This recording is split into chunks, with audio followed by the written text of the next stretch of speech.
أعوذ بالله من الشيطان الرجيم. بسم الله الرحمن الرحيم. Au nom d'Allah, le tout miséricordieux, le très miséricordieux. Alors c'est la sourate Luqman. Alors, au nom d'Allah, le tout miséricordieux, le très miséricordieux. Alif Lam Mim. Voici les versets du livre plein de sagesse. C'est un guide et une miséricorde aux bienfaisants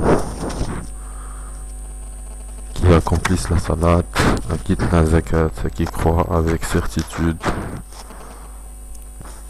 en l'au-delà. Ceux-là sont sur le chemin droit de leur Seigneur et ce sont eux les bienheureux. Et parmi les hommes, il est qui, dénué de science, achète de plaisants discours pour égarer hors du chemin d'Allah et pour le prendre en raillerie. Ceux-là subiront un châtiment avilissant. Et quand on lui récite nos versets, il tourne le dos avec orgueil, comme s'il ne les avait point entendus, comme s'il y avait un poids dans ses oreilles. Fais-lui donc l'annonce d'un châtiment douloureux. Ceux qui croient et accomplissent les bonnes œuvres auront les jardins des délices pour y demeurer éternellement. C'est en vérité une promesse d'Allah. C'est lui le puissant, le sage. Il a créé les cieux sans piliers que vous puissiez voir, et il a enfoncé des montagnes fermes dans la terre pour l'empêcher de basculer avec vous, et il y a propagé des animaux de toute espèce, et du ciel nous avons fait descendre une eau avec laquelle nous avons fait pousser des plantes productives par couple de toute espèce. Voilà la création d'Allah. Montrez-moi donc ce qu'on crée et ceux qui sont en dehors de lui. Mais les injustes sont dans un égarement évident.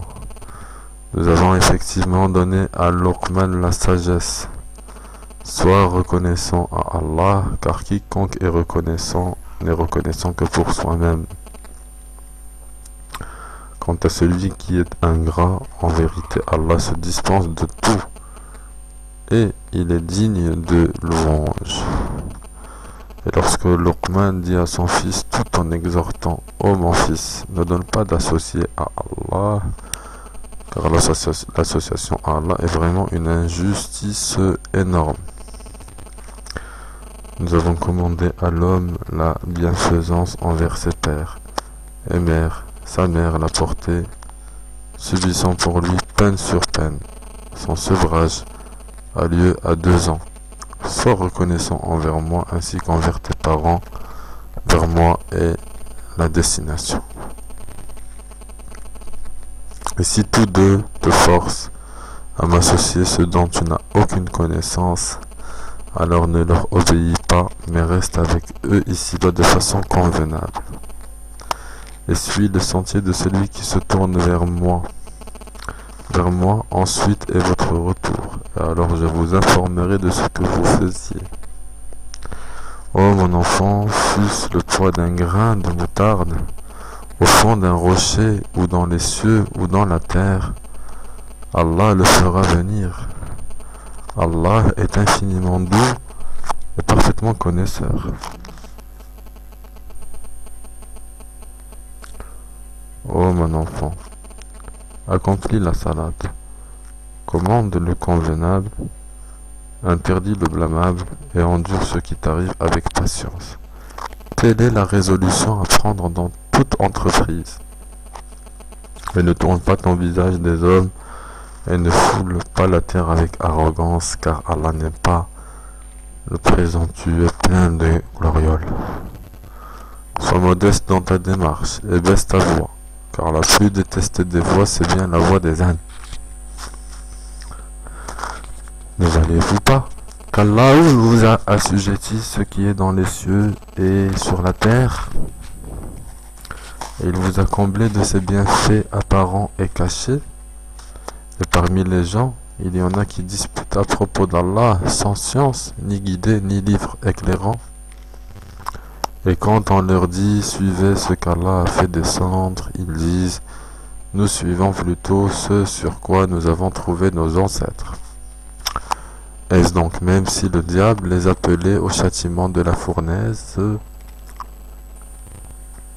Et quiconque soumet son être à Allah, tout en étant bienfaisant, s'accroche réellement à l'anse la plus ferme. La fin de toute chose appartient à Allah. Celui qui a mécru que sa mécréance ne t'afflige pas, vers nous sera leur retour, et nous les informerons de ce qu'ils faisaient. Allah connaît bien le contenu des poitrines. Nous leur donnons de la jouissance pour peu de temps. Ensuite, nous les forcerons vers un dur châtiment. Si tu leur demandes qui a créé les cieux et la terre, ils diront certes Allah, dit louange à Allah, mais la plupart d'entre eux ne savent pas. À Allah appartient tout ce qui est dans les cieux et en terre. Allah est celui qui se suffit à lui-même, il est le digne de louange. Quand bien même tous les arbres de la terre se changeraient en calame, plume pour écrire, quand bien même l'océan serait un océan d'encre, où conflueraient 7 autres océans, les paroles d'Allah ne se puiseraient pas, car Allah est puissant et sage. Votre création et votre résurrection à tous sont aussi faciles à Allah que s'il s'agissait d'une seule âme. Certes, Allah est audient et clairvoyant. N'as-tu pas vu qu'Allah fait pénétrer la nuit dans le jour, et qu'il fait pénétrer le jour dans la nuit, et qu'il a assujetti le soleil et la lune, chacun poursuivant sa course jusqu'à un terme fixé, et Allah est parfaitement connaisseur de ce que vous faites. Il en est ainsi parce que Allah est la vérité, et que tous ceux qui les invoquent en dehors de lui est le faux, et qu'Allah c'est lui le haut, le grand. N'as-tu pas vu que c'est par la grâce d'Allah que le vaisseau vogue dans la mer, afin qu'il vous fasse voir de ses merveilles? Il y a en cela des preuves pour tout homme patient et reconnaissant. Quand une vague les recouvre comme des ombres, ils invoquent Allah, vouant leur culte exclusivement à lui. Et lorsqu'il les sauve, en les ramenant vers la terre ferme, certains d'entre eux deviennent réticents, mais seul le grand traître et le grand ingrat renient nos signes. Ô homme, craignez votre Seigneur et redoutez un jour où le père ne répondra en quoi que ce soit pour son enfant, ni l'enfant pour son père. La promesse d'Allah est vérité, que la vie présente ne vous trompe donc pas et que le trompeur ne vous induise pas en erreur sur Allah. La connaissance de l'heure est auprès d'Allah, et c'est lui qui fait tomber la pluie salvatrice, et il sait ce qu'il y a dans les matrices. Et personne ne sait ce qu'il acquérera demain, et personne ne sait dans quelle terre il mourra.